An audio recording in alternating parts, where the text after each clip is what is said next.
Hi, God bless you. I hope you're fine. I'm also good by the grace of God. In the past 3 days, we've been studying about Job, how he went through this situation of hardship and how he was able to endure. We saw what happened in the first day, the second day, and today we are going to read from the book of Job. We are still there. We are still there. Don't forget. Chapter number 2, verse 10. When his wife told her to curse the Lord and die, Job made a very nice statement, and that is what we are going to look at today.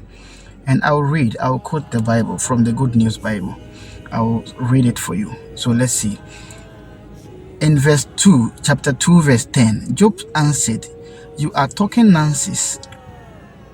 When God sends us something good, we welcome it.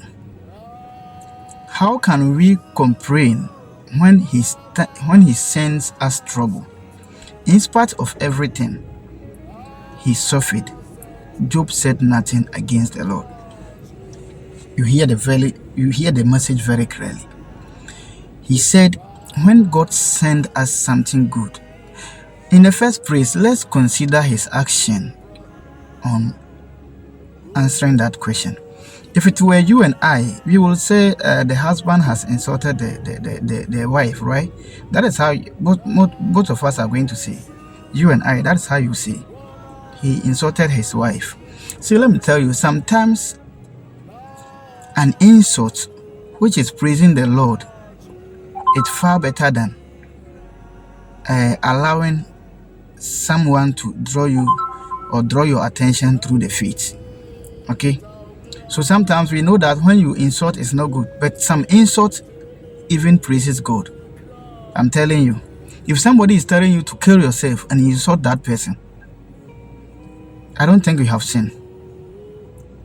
Yes, that is the only language he can understand at that time. You haven't sinned. Because if God created you in his own image and someone is advising you to kill yourself, if you insult that person, you haven't sinned. I don't think it's a sin. So it is another way of communication. Okay. But in Job's message here, let's go quickly to the message itself.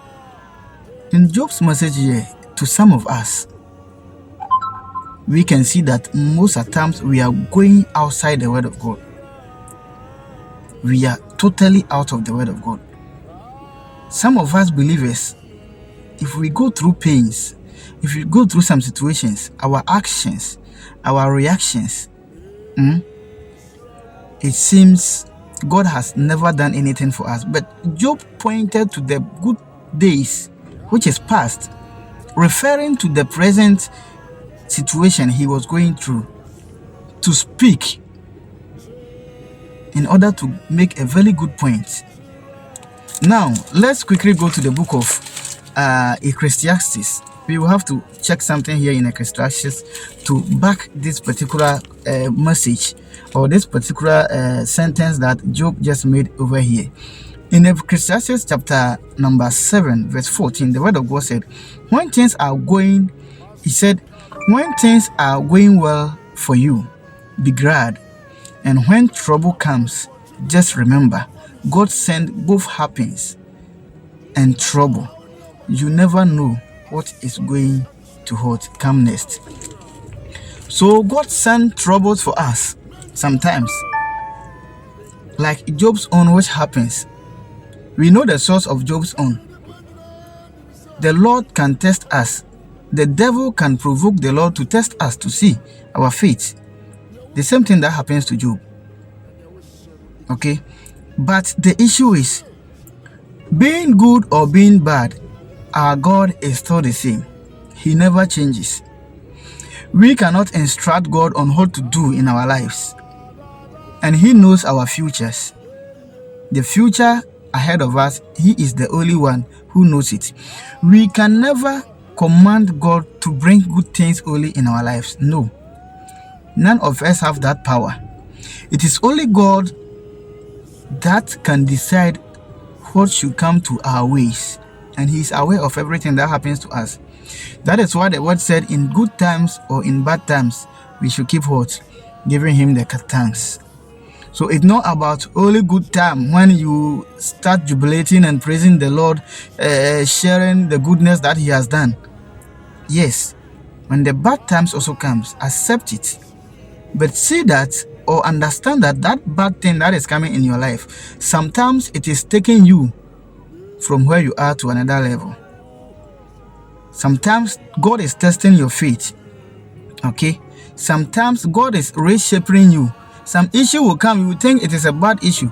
But before you see, there is another great doors open ahead of that, which will cover the problem that you are facing currently. There are several people of us who have experienced this. You can be in a very hardship, a very hard time, big issue that you don't even know how to defend yourself. But before you realize, that problem will be solved in a twinkle of an eye, and then there will be a blessing ahead of it. In that case, what do you do? Do you still blame God for what has happened? That is why we always say that God knows the best. He knows what is best for His children. Yes, He knows what is best. He knows what is best. So whatever comes in your way, being good or being bad, still acknowledge God's presence in your life. Don't leave Him alone. Still cry unto Him. He is the only solution. He's the only one who can give a perfect solution. Without Him, there is no way. So you thinking out there, this things that has happened, I have to look at something different. Someone, especially when we are moving with bad friends, let's go here and check. I think you will see what is going on. There will be some solution there. Dragging you out of the presence of the Lord won't take you anywhere, but rather adding more of the problems to your problem. Okay? So if you are focused with God, be focused with God. Okay? If you are focused with God, be focused with God. Whenever you are focused with God and something is happening, you know for sure it is the will of the Lord. But whenever you are here and there, that is when something happens. You yourself, you become confused. It is hardly for you to know your situation or your position at that time, because you are not full in the Lord, and you are like, you are here and you are here, and you cannot serve two masters. It's only when we are focused, like Job. Job was very focused, so he knew whatever was happening is the Lord doing. He knew it. He knew it, because if you look at the way God was describing Job, testifying about Job, it means God Himself knew Job 100%, and Job also knew himself. If you and I, we are serving God with a true heart, we know it ourselves. We know it, because you know whatever you are doing back door.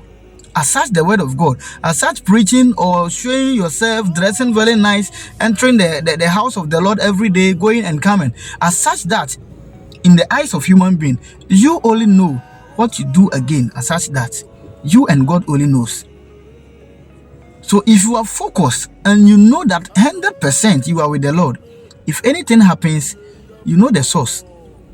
You not start thinking of any no negativity will come to your mind. Yeah, that is what I want to tell you, and that is the truth. So be focused in the Lord, brethren and sisters. Be focused. Let's be focused. That is all. The Lord is there for us. He wants us to focus. He wants us to believe in Him, and He wants us to be with Him every day and every night. God bless you.